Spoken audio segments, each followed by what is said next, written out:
Kuvittele, että tapaat ihmisen, joka on syntynyt vuonna 1900. Hän olisi nähnyt 2 maailmansotaa, kuuhun laskeutumisen, internetin synnyn, älypuhelimet ja nyt myös tekoälyn. Jo yhden ihmisen elämän aikana maailma voi muuttua lähes tunnistamattomaksi. Mutta entä jos tulevaisuudessa ihmiset eläisivät vielä paljon pidempään?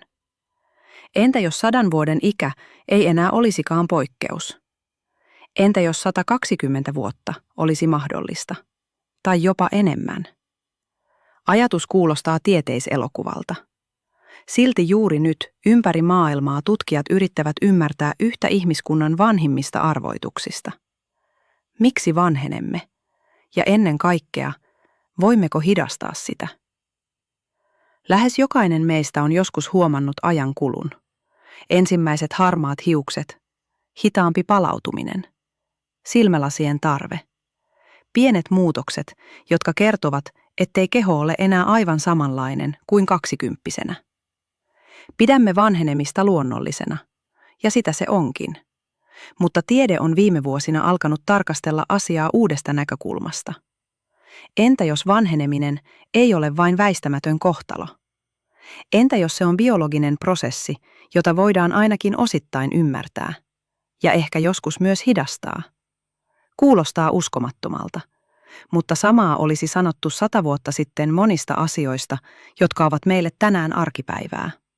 Antibiooteista, elinsiirroista, keinoälystä, geenitutkimuksesta. Tiede etenee usein pienin askelin, mutta joskus nuo pienet askeleet muuttavat koko maailmaa.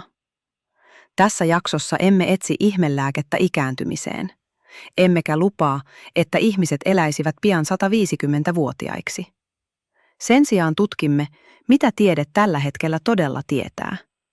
Miksi jotkut ihmiset elävät poikkeuksellisen pitkään? Miten elämäntavat vaikuttavat ikääntymiseen?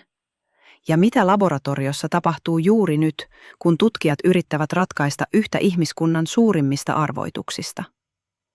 Ehkä kaikkein kiinnostavin kysymys ei kuitenkaan ole se, kuinka pitkäksi elämä voi venyä, vaan millaista tuo elämä olisi. Sillä pitkä elämä ilman terveyttä ei ole sama asia kuin pitkä ja hyvä elämä. Lähdetään ottamaan siitä selvää. Kun puhumme pitkästä elämästä, ajattelemme usein yhtä asiaa, vuosia. Mutta tutkijat ajattelevat hieman toisin. He kysyvät, kuinka monta tervettä vuotta ihminen voi elää? Siinä on suuri ero. Kukaan tuskin haaveilee elämästä, jossa viimeiset vuosikymmenet kuluvat sairaana. Sen sijaan ajatus pitkästä, aktiivisesta ja hyväkuntoisesta elämästä kiinnostaa lähes meitä kaikkia. Juuri siihen nykyinen ikääntymistutkimus keskittyy. Ei pelkästään elinien pidentämiseen, vaan terveen elämän pidentämiseen. Miten siihen sitten pyritään? Ensimmäinen askel on ymmärtää, mitä kehossa tapahtuu vuosien aikana.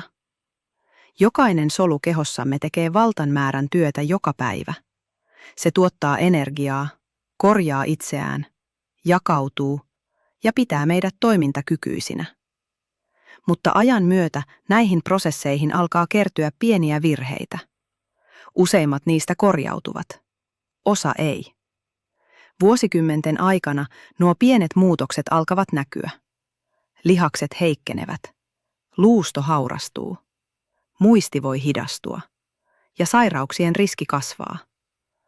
Vanheneminen ei siis tapahdu yhdessä yössä. Se on hidas biologinen prosessi. Juuri siksi tutkijat uskovat, että siihen voidaan myös vaikuttaa. Ehkä tunnet jonkun, joka on yli 90-vuotias ja edelleen hyvässä kunnossa. Hän liikkuu, harrastaa, muistaa nimet ja nauttii elämästä. Samaan aikaan toinen samanikäinen voi tarvita jatkuvaa hoitoa. Mistä ero johtuu? Tutkimusten perusteella vastaus löytyy useiden tekijöiden yhdistelmästä. Perimä vaikuttaa, mutta se ei ratkaise kaikkea. Elämäntavat ovat vähintään yhtä tärkeitä. Liikunta, uni, monipuolinen ravinto, tupakoimattomuus, kohtuullinen alkoholin käyttö ja ehkä hieman yllättäen myös ihmissuhteet. Monissa tutkimuksissa on havaittu, että ihmiset, joilla on läheisiä ystäviä, perhettä tai vahva yhteisö ympärillään, elävät usein pidempään ja voivat paremmin. Yksinäisyys ei vaikuta vain mieleen. Se voi vaikuttaa myös kehoon. Tämä kertoo jotain tärkeää. Pitkä elämä ei synny yhdestä ihmelääkkeestä. Se rakentuu monista pienistä asioista, päivä toisensa jälkeen. Mutta tiede ei ole pysähtynyt tähän. Laboratorioissa tutkitaan parhaillaan lääkkeitä ja hoitoja, joiden tavoitteena on hidastaa ikääntymiseen liittyviä muutoksia soluissa. Osa tutkimuksista on vielä alkuvaiheessa. Osa on edennyt eläinkokeisiin. Ja joitakin hoitoja tutkitaan ihmisillä. On kuitenkin tärkeää muistaa yksi asia.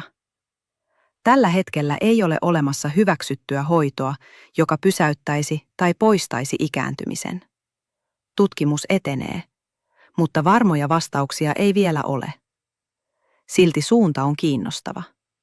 Ensimmäistä kertaa historiassa emme pelkästään hoida ikääntymisen seurauksia. Yritämme ymmärtää itse ikääntymisen biologisia syitä. Ja ehkä juuri siinä piilee tämän vuosisadan yksi suurimmista tieteellisistä haasteista. Seuraavaksi sukellamme vielä syvemmälle. Miksi jotkut ihmiset näyttävät vanhenevan hitaammin kuin toiset? Ja voiko tulevaisuudessa ikääntymisen vauhtiin todella vaikuttaa enemmän kuin olemme koskaan uskoneet? Yksi ikääntymisen tutkimuksen kiehtovimmista kysymyksistä kuuluu näin. Miksi kaksi samanikäistä ihmistä voi vanheta niin eri tavalla? Olet ehkä huomannut tämän itsekin. Joku täyttää 80 vuotta ja lähtee edelleen päivittäin kävelylle. Toinen samanikäinen tarvitsee jo paljon apua arjessaan. Kalenteri näyttää molemmille samaa ikää, mutta keho kertoo aivan eri tarinaa. Tutkijat puhuvatkin nykyään kahdesta erilaisesta iästä. On olemassa kronologinen ikä. Se on se luku, jonka näemme syntymäpäiväkakussa. Mutta sen lisäksi on biologinen ikä. Se kertoo, kuinka vanhalta keho todellisuudessa näyttää ja toimii. Ja juuri biologinen ikä kiinnostaa tutkijoita eniten. Ajatellaan kahta autoa. Molemmat ovat 10 vuotta vanhoja. Toisella on ajettu rauhallisesti, sitä on huollettu säännöllisesti ja siitä on pidetty hyvää huolta. Toinen on ollut jatkuvasti kovassa käytössä ilman kunnollista huoltoa. Vaikka autot ovat samanikäisiä, niiden kunto voi olla hyvin erilainen. Ihmisen keho ei tietenkään ole auto, mutta ajatus auttaa ymmärtämään yhtä asiaa. Pelkkä ikä ei kerro kaikkea. Tutkimukset viittaavat siihen, että monet jokapäiväiset valinnat vaikuttavat siihen, miten nopeasti keho vanhenee.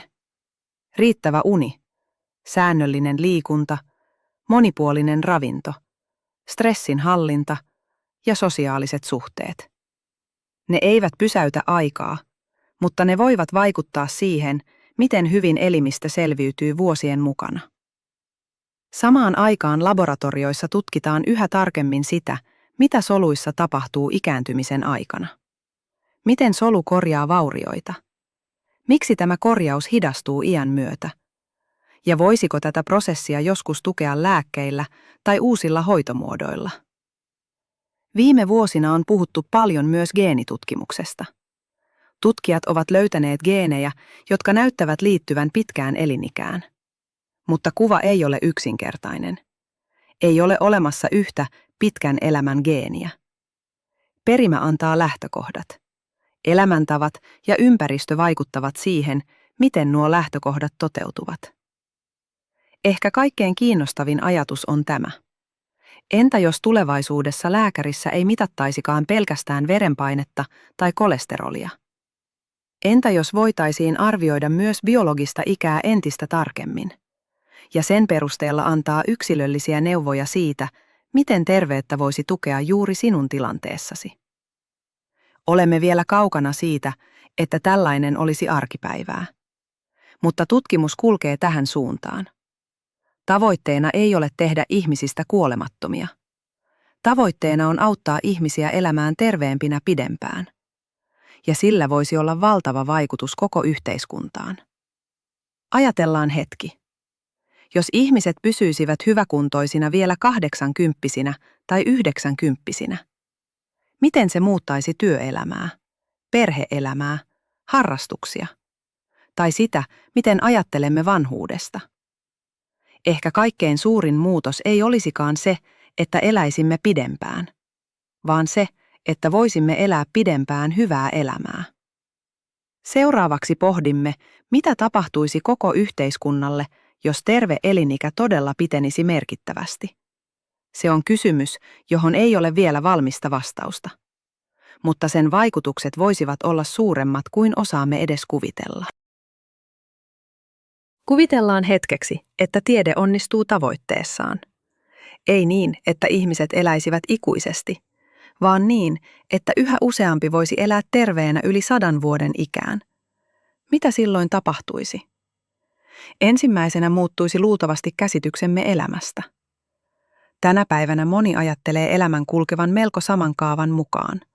Lapsuus, opiskelu, työ, eläke. Mutta entä jos hyväkuntoinen elämä jatkuisi paljon pidempään? Voisiko ihminen opiskella uuden ammatin 60-vuotiaana? Perustaa yrityksen 70-vuotiaana? Tai aloittaa täysin uuden uran 80-vuotiaana? Ajatus kuulostaa rohkealta, mutta ehkä tulevaisuudessa se ei enää tunnukaan erikoiselta. Tämä ei olisi pelkästään lääketieteellinen muutos. Se olisi myös yhteiskunnallinen muutos. Eläkejärjestelmät, terveydenhuolto, asuminen, kaupungit. Kaikki joutuisivat sopeutumaan uuteen todellisuuteen. Samalla syntyisi myös uusia kysymyksiä. Riittäisikö luonnonvaroja? Miten eri sukupolvet eläisivät yhdessä? Ja miten huolehtisimme siitä, että pidempi elämä olisi hyvä elämä mahdollisimman monelle? Näihin kysymyksiin ei ole vielä valmiita vastauksia, mutta juuri siksi niistä keskustellaan jo nyt. On kuitenkin yksi asia, josta tutkijat ovat melko yksimielisiä. Vaikka tulevaisuudessa kehitettäisiin uusia hoitoja, ne eivät korvaa terveellisiä elämäntapoja. Ne voivat ehkä täydentää niitä, mutta eivät korvata. Ajatellaan asiaa toisella tavalla. Jos saisit käyttöösi maailman edistyneimmän auton, pitäisitkö siitä huolta? Vai ajaisitko sillä ilman huoltoa, toivoen, että tekniikka korjaa kaiken? Todennäköisesti pitäisit siitä huolta. Sama ajatus pätee ihmiskehoon. Teknologia voi auttaa. Lääketiede voi kehittyä. Mutta perusta rakentuu edelleen arjen valinnoista. Liikkumisesta, levosta, ravinnosta ja siitä, miten huolehdimme sekä kehostamme että mielestämme. Ehkä kaikkein mielenkiintoisinta on kuitenkin se, miten nopeasti tutkimus etenee. Asioita, joita vielä muutama vuosikymmen sitten pidettiin mahdottomina, tutkitaan nyt maailman arvostetuimmissa yliopistoissa ja tutkimuslaitoksissa. Se ei tarkoita, että kaikki onnistuu, mutta se tarkoittaa, että uskallamme kysyä uusia kysymyksiä. Ja usein juuri suuret edistysaskeleet alkavat yhdestä rohkeasta kysymyksestä. Entä jos tämä olisikin mahdollista? Ehkä 100 vuoden päästä ihmiset katsovat meidän aikaamme samalla tavalla kuin me katsomme aikaa ennen antibiootteja. Aikaa, jolloin moniin sairauksiin ei ollut hoitoa. Emme voi tietää, mitä tulevaisuus tuo, mutta voimme olla varmoja yhdestä asiasta. Ikääntymisen tutkimus on yksi tämän vuosisadan kiinnostavimmista tieteen aloista, ja sen vaikutukset voivat ulottua paljon lääketiedettä laajemmalle. Ne voivat muuttaa koko käsityksemme elämästä. Seuraavassa ja tämän jakson viimeisessä osassa vedämme kaiken yhteen ja pohdimme kysymystä, joka koskettaa meistä jokaista. Jos saisit elää huomattavasti pidempään, miten käyttäisit saamasi lisävuodet? Palataan vielä hetkeksi siihen kysymykseen, jolla aloitimme tämän jakson. Voiko ihminen elää 150-vuotiaaksi? Rehellinen vastaus on, emme tiedä. Tiede ei tällä hetkellä pysty sanomaan, onko se joskus mahdollista. Mutta tiedämme jotain paljon tärkeämpää. Ihmisen elinikä on pidentynyt valtavasti viimeisen 100 vuoden aikana. Ei taikuuden ansiosta, vaan tieteen, lääketieteen, rokotusten, puhtaan veden, parempien elintapojen ja jatkuvan tutkimuksen ansiosta. Se kertoo meille yhden asian. Se, mikä tänään näyttää mahdottomalta, voi huomenna olla arkipäivää. Ehkä kaikkein tärkein kysymys ei kuitenkaan ole se, kuinka pitkä elämästä tulee, vaan miten me käytämme sen ajan, joka meillä on. Jos saisit tietää eläväsi 120-vuotiaaksi, tekisitkö elämässäsi jotain toisin? Vai siirtäisitkö unelmiasi vielä kauemmas tulevaisuuteen? Pitkä elämä ei automaattisesti tee elämästä merkityksellisempää. Merkitys syntyy siitä, mitä teemme jokaisena päivänä. Siitä, keitä kohtaamme, mitä opimme ja mitä jätämme jälkeemme. Ehkä juuri siksi pitkäikäisyystutkimuksen tärkein tavoite ei ole lisätä vuosia elämään, vaan lisätä elämää vuosiin. Se on ajatus, jonka ääreen kannattaa pysähtyä. Mutta ennen kuin lopetamme, haluan jättää sinulle yhden ajatuksen. Tänä iltana, jossain päin maailmaa, tutkija sulkee laboratorionsa oven. Hän ei tiedä sitä vielä.